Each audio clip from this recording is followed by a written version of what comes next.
नमस्कार Leon Holmes private limited property channel रे आज आमे विजिट करिया को जीवा गोटे सोसाइटी भितर 2000 स्क्वायर फीट रो 30 फीट रोड टचिंग घरवारी प्लॉट।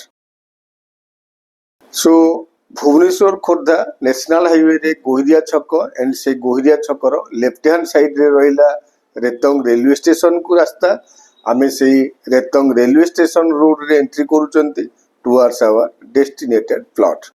आपण माने जानि रखंतु ए नेशनल हाईवे रु Retang railway station around 5 kilometres but आमर सेलेबल प्लॉट ए नेशनल हाईवे रु ओनली 3 किलोमीटर्स। ए नेशनल हाईवे रु 1 किलोमीटर डिस्टेंस कवर करी गला परे ए रोड रो सबुठु भलो लैंडमार्क सिभिरमन इंजीनियरिंग कॉलेज रो back gate. Left hand side रे जो येलो कलर बिल्डिंग आमको दिसुची से हला सिभिरमन engineering college. सिभिरमन engineering college जेतबले start हेतिला एई रोड को बेस करिकी कॉलेज स्टार्ट हेतिला। एनीवे एई सिभिरमन कॉलेज पई एई छक को मोहुरा छक कहउचंती एंड मोहुरा छक रे बहुत उडा कमर्शियल ऑलरेडी डेवलप हे सारीची। मोहुरा छक बा सिभिरमन कॉलेज क्रॉस कला परे आपण माने देखिबे लेफ्ट राइट बोथ साइड रे ग्रीन कलर रो बाउंड्री। ओडिशा गवर्नमेंट रो गोटे होलसेल मंडी रो प्रोजेक्ट ऑलरेडी तैयारी होगा को जाउची। That's why eighty land acquisition road electric ए सब रो काम कंप्लीट हे सारीची। ए मंडी क्रॉस कोला परे राइट हैंड साइड रे आसुची जगन्नाथ टेंपल। एठी हमें लॉर्ड जगन्नाथ को प्रणाम करी जिबा हमर सेलेबल प्लॉट आडो। मोहुरा क्रॉस कला परे नेक्स्ट जो विलेज आसुची से हला नौपुट विलेज जोडा की एई एरिया रो ग्राम पंचायत। नौपुट ग्राम पंचायत कहले भी प्राय समस्ते जानती। एठी लेफ्ट हैंड साइड रे आसुची नौपुट रो पंचायत ऑफिस एंड ताकू क्रॉस करी आमे जाउचंती हमर सेलेबल प्लॉट आडो को। आपण माने देखिबे नेशनल हाईवे रु हम जेतिकी डिस्टेंस आगो को जिबा सेतिकी अपार्टमेंट हाउसिंग प्रोजेक्ट ए सब देखिबा को पाइबा। बिकॉज गोटे रोड एम्स हॉस्पिटल रु आसी रेतंग रेलवे स्टेशन पर्यंत बाहरिवार प्रपोजल अछि। एनीवे एठी राइट हैंड साइड रे रहिला गोटे कल्याण मंडप एंड सेही कल्याण मंडप क्रॉस कला परे राइट हैंड साइड रे देखंतु बहुत बड़ अपार्टमेंट साई कृष्णा अपार्टमेंट जोडा की डेवलप हेछि सफल कंस्ट्रक्शन द्वारा। ए साई कृष्णा अपार्टमेंट क्रॉस करी आमे आउ किछि बाट आगो गला परे आसुची पांड्यापड़ा विलेज।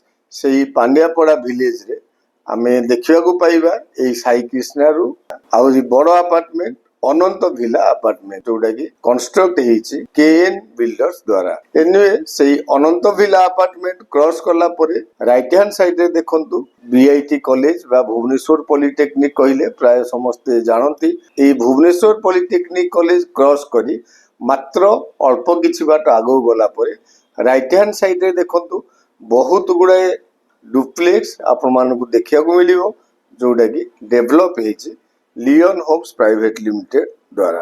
ए प्रोजेक्ट रो ना डेस्टिनी होम्स। एनीवे एडी देखंतु डेस्टिनी होम्स रो किछि दुकान घर ताकू लागि कि डेस्टिनी होम्स रो गेट। आमे चलंतु गेट भीतर एंट्री करके जिबा सोसाइटी भीतर को बा प्रोजेक्ट भीतर को। गेट भीतर एंट्री करू करू देखंतु फ्रंट रे किछि कंस्ट्रक्शन बिल्डिंग हमकु देखिया को मिलुची। तारो जस्ट पूर्वरु राइट हैंड साइड रे देखंतु किछि बैक एंड लैंड। एई बैक एंड लैंड रो टॉप लास्ट रे बा कंस्ट्रक्शन बिल्डिंग जोडू स्टार्ट होउची ता पूर्वरु गोटे 2000 स्क्वायर फीट लैंड सेल होवार प्रोविजन अछि। आपण माने मार्क करंतु ए 2000 स्क्वायर फीट लैंड टी एंट्री गेट रु बहुत नियर है। चलंतु ए प्रोजेक्ट रो आमे टॉप व्यू देखि नबा। बहुत गुडाए डुप्लेक्स आपण मानको प्लॉट रो बैक साइड रे देखियो को मिलुची एंड जो रोड रे आमे आसिले सेही रोड टी गोटे 30 फीट रोड। एठी क्लियरली आपण माने पेरिफेरियल रो डेवलपमेंट देखिबा को पाइबे। देखंतु जो व्हाइट कलर बिल्डिंग दिसुची से हला रेतंग रेलवे स्टेशन रो नियर बिल्डिंग। एठी बहुत बड़ जगह डेवलप होउची रेतंग विलेज रो पार्क पर्पस रे। ए पार्क रु आउटिकी लेफ्ट को मार्क करंतु एम्स हॉस्पिटल रो बिल्डिंग हमको क्लियरली विजिबल। एनीवे जेहेतु प्लॉट टी रेतंग रेलवे स्टेशन रु नियर एंड गोटे सोसाइटी भीतर रे प्लॉट कि मु आपन को ऑलरेडी कहि सारिची गोटे 2000 स्क्वायर फीट रो लैंड अवेलेबल जार फेसिंग होची ईस्ट फेसिंग जेहेतु सोसाइटी रो गेट रू नियर एंड 30 फीट रोड को प्लॉट टी टच करिछि प्राइस कंपैरिजन डेफिनेटली आपण मन को पसंद आसीबो 2500 rupees per square feet so visit करिया पई तळ दिया नंबर रे कांटेक्ट करंतु एंड चैनल को लाइक शेयर सब्सक्राइब करंतु थैंक यू।